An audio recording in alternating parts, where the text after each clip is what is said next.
नमस्कार मंडळी. तर आज आहे ना मस्त असं सँडविच खाण्याचा मूड झाला, तर मग काय मागवलं ब्लिंकेटवरून सगळं साहित्य.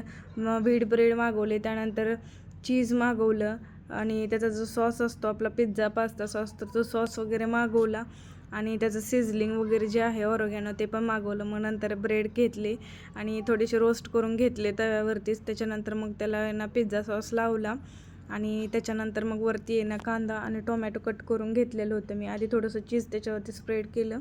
त्याच्यानंतर मग कांदा आणि टोमॅटो जे बारीक कट केलेलं होतं मी आणि कोथिंबीर पण त्यात मिक्स केली होती थोडीफार.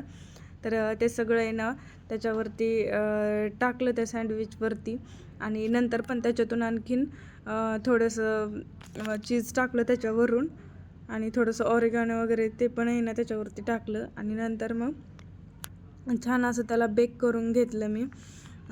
तर खूप दिवस झाले पिझ्झा खायचं चाललेलं होतं माझं. तर मग काय सामान पण नव्हतं म्हणून लगेच मागवून घेतलं ब्लिंकेटवरून. छान असं ते बेक म्हणजे हे होण्यासाठी ठेवलं, भाजून देण्यासाठी. आणि भाजल्यानंतर बघा आपलं किती छान असं सँडविच घरच्या घरी तयार झालेले. चला तर मग आम्ही टेस्ट करून घेतो आता सगळे सँडविच. ते जो सॉस होता पिझ्झाचा तर त्याबरोबरच खाल्लं तर खूप छान आणि एकदम अप्रतिम झालं होतं. व्हिडिओ आवडला तर लाईक शेअर सबस्क्राईब करायला विसरू नका. भेटूया नवीन ब्लॉगमध्ये. बाय.